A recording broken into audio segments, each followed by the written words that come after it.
If you owned an Android phone during the early smartphone era, there's a good chance you played one of two RPGs: Zenonia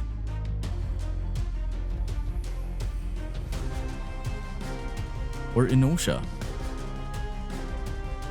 And while Zenonia usually gets most of the attention today, Inotia quietly built one of the most loyal mobile RPG fanbases of its generation. For a lot of players, this wasn't just another phone game. This was the game that proved mobile RPGs could actually feel real. Not just small distractions, not just simple tap games, actual RPGs. And honestly, modern mobile gaming still feels like it lost something from that era. Developed by Com2uS, the Inotia series became popular during a time when smartphone gaming still felt experimental. Back then, app stores weren't dominated by giant open world gachas or endless live service ecosystems. People were still discovering what mobile gaming could become. And in the middle of that experimentation, Inotia stood out because it offered something surprisingly ambitious. Classes, loot, skill trees, party systems, boss fights, story progression, all inside a mobile game. That may not sound impressive today, but during the Android era from back then, this was a huge deal.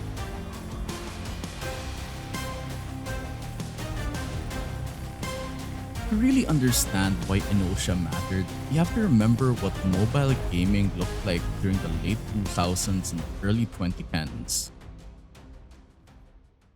Most games were incredibly simple. Angry Birds, Fruit Ninja, Temple Run.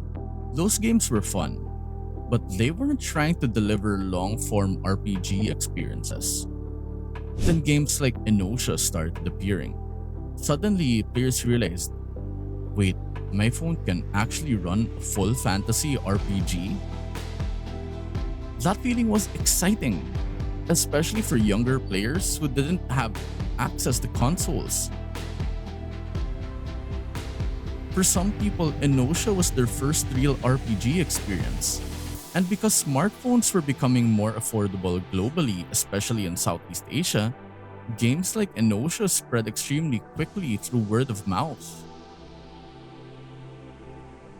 Friends recommended it, classmates downloaded it, people shared APKs. The game became part of early mobile gaming culture. One of Inosia's biggest strengths was spacing. The game moved quickly. You were constantly getting stronger, finding equipment, unlocking skills, fighting bosses. That loop became addictive. And unlike many modern mobile RPGs, Inotia didn't constantly interrupt players with overwhelming monetization systems. The focus stayed on progression. That made the game feel satisfying. Players also appreciated the class diversity. Different builds genuinely changed gameplay.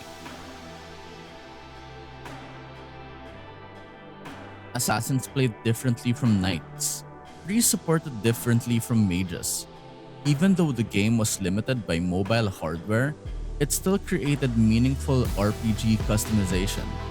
And for players at the time, that felt impressive.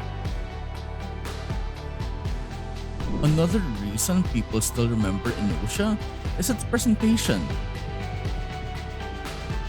The pixel art had charm. The environments felt colorful. The monsters were memorable. And the soundtrack created a surprisingly cozy fantasy atmosphere.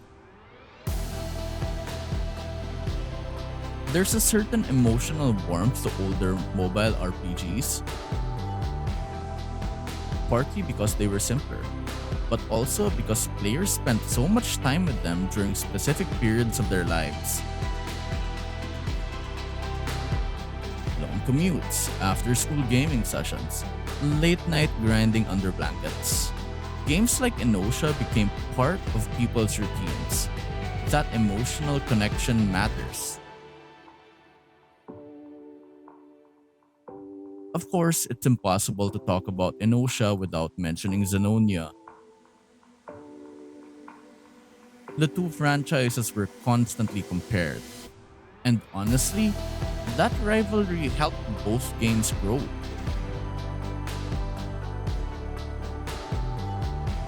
Zenonia often received more mainstream attention because of its faster combat and broader recognition,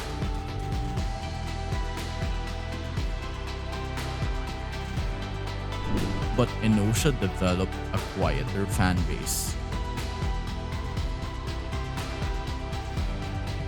A loyal fan base, the kind of players who genuinely love traditional RPG progression.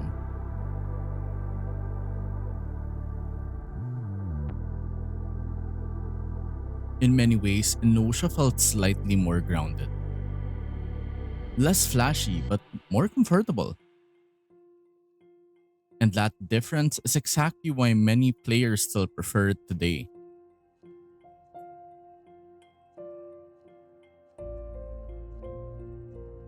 Modern mobile gaming has changed dramatically. Today, most major mobile RPGs are built around endless monetization systems. Battle passes, limited banners, daily engagement loops, constant event cycles. And while modern games are undeniably impressive technically, some players feel that older games had more personality.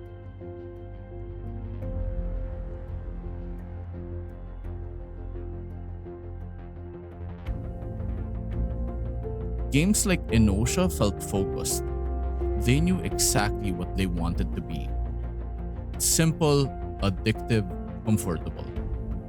That design philosophy created a very different emotional experience.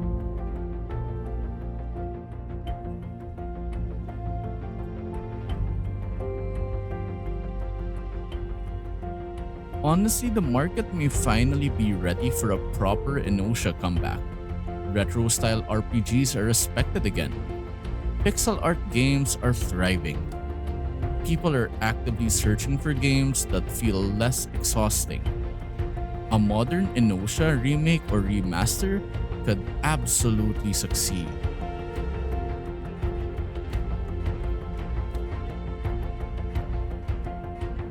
Especially if it focused on offline play, strong progression, classic RPG pacing, and minimal monetization.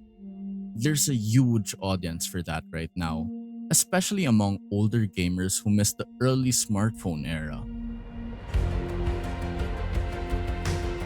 Even though Inotia rarely appears in mainstream gaming conversations today, its impact still matters. It helped normalize the idea that phones could hold serious RPG experiences. That legacy is important. Because before games like Inotia, many people simply didn't take mobile RPGs seriously. Now mobile gaming generates billions. And while giant modern games dominate headlines, older players still remember where a lot of that evolution started.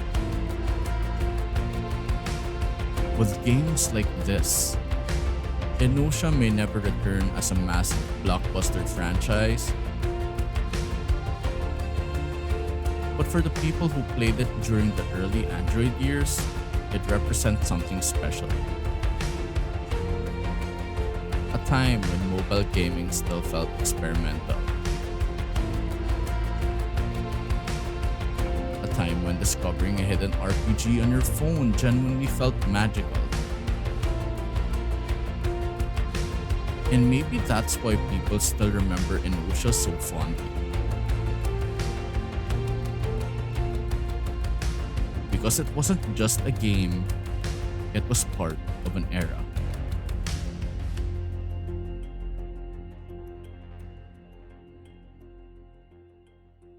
For more content like this and other updates down the line, don't forget to like, share, and subscribe.